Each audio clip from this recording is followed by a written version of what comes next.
कीजिए जो आप पहले दिन ही कलश स्थापना होती और पहले दिन ही आपको ये ज्ञान हो जाए कि बच्चे पूछें कि कलश क्यों रखा जाता है, कलश के ऊपर आम के पत्ते क्यों लगाए जाते हैं, कलश के ऊपर नारियल क्यों रखा जाता है, कलश के ऊपर 9 बार मोली क्यों बांधी जाती है, मोली मतलब लच्छा नाड़ा 9 बार क्यों लपेटा जाता है नारियल के ऊपर, कलश के ऊपर जब रखते हैं।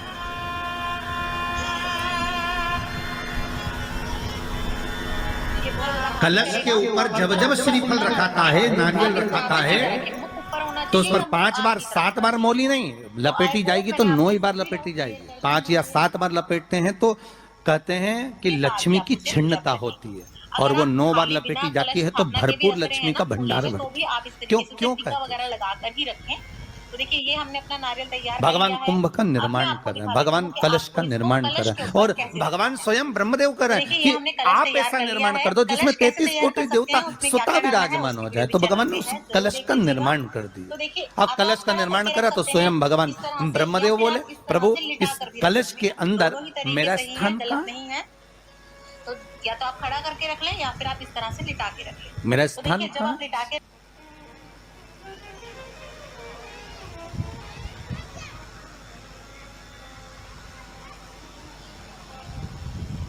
बहुत ध्यान देना महाराज, कलश का जो मुख होता है उस मुख पर भगवान विष्णु का स्थान होता है।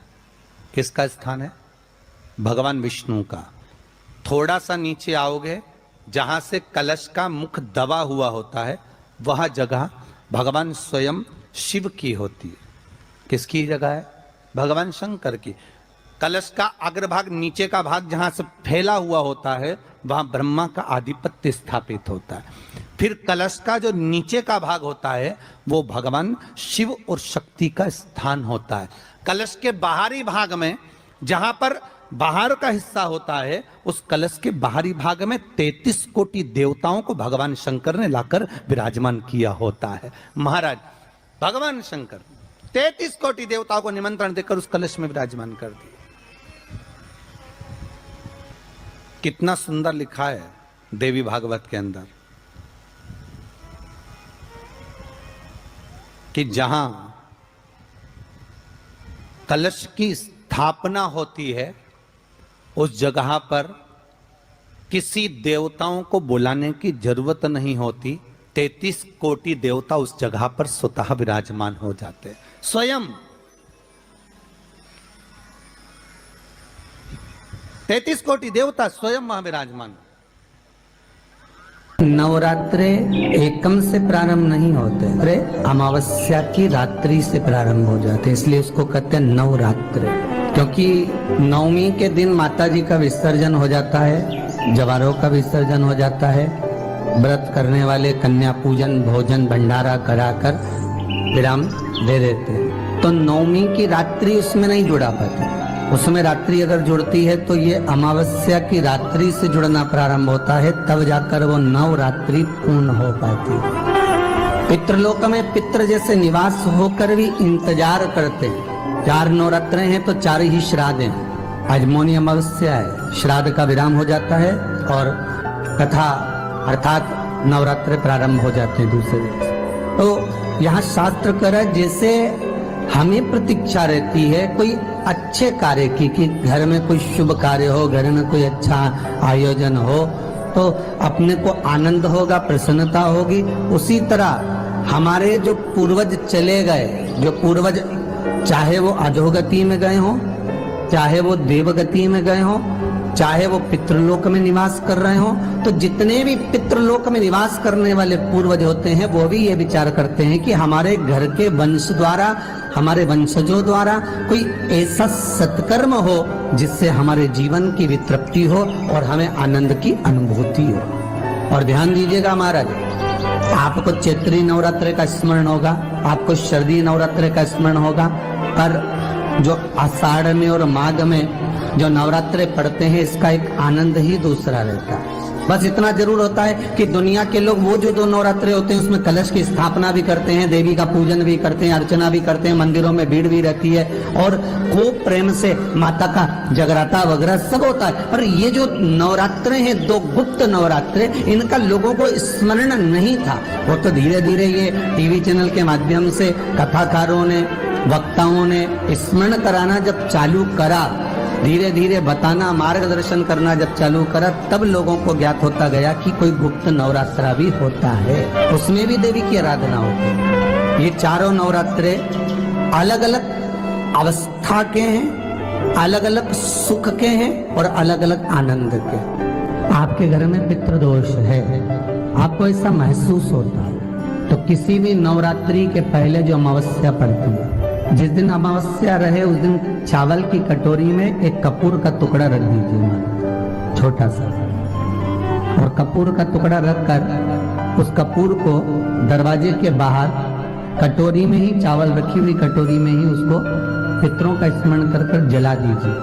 और जलाने के बाद उस चावल को कहीं भी किसी भी वृक्ष की छांव में पक्षियों के लिए डाल दीजिए। शिव महापुराण की कथा कहती है, अगर मान लो पितर आपको कष्ट दे रहे हैं, पितर आपको तकलीफ दे रहे हैं, कोई काम नहीं होने दे रहे हैं, या कहीं आपको ऐसा लगता है कि पितरों का दोष है, तो वो पितृ दोष देवी, अब ये जो आप करेंगे ये कब कर रहे हैं? अमावस्या के दिन आप उसको रख रहे हैं, अमावस्या के दिन उसको रखकर रात भर आपने रखा कपूर के साथ में, सुबह एकम पड़ गई, नवरात्रि लग गई, उसी दिन उसको जलाकर आपने पटक दिया।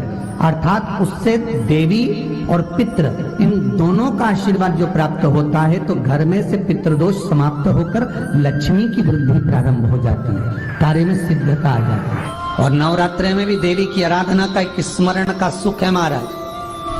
ज्योत का विधान है, नवरात्रि में देवी की ज्योत लगती है, अखंड ज्योति लगती है, जवारे बुआए जाते हैं, कलश लगता है, ज्योत का भी विधान है। जिसके यहाँ दिया अखंड जलाया जाता है, अगर वो दिए की लो, दिए की बाती अगर दक्षिण दिशा की होती है, तो उसके घर में साल भर में एक घात जरूर होती है। जो दिया अखंड जलता है, उसकी बाती का मुख दक्षिण का नहीं होना चाहिए। अगर आपने देवी भागवत का स्मरण कराओ, देवी भागवत को अगर सुना हो, तो देवी भागवत में स्पष्ट किया गया कि पूर्व की ओर मुख करा हुआ दिया, अर्थात पूर्व की ओर ज्योत जो जलाई जाती है, वो संपदा की वृद्धि करती है। पश्चिम की ओर मुख कर कर जो ज्योत लगाई जाती है महाराज, वो वैभव को देती है। और उत्तर की ओर जो मुख कर कर ज्योत जलाई जाती है, उत्तर की ओर जो ज्योत का मुख रहता है, वो आयु की वृद्धि करती है, घर में अकाल मौत को रोकती है। दक्षिण की ओर ज्योत ना लगाएं, अगर आपको लगाना है पूरब की लगाएं, पश्चिम की लगाएं या उत्तर की लगाएं।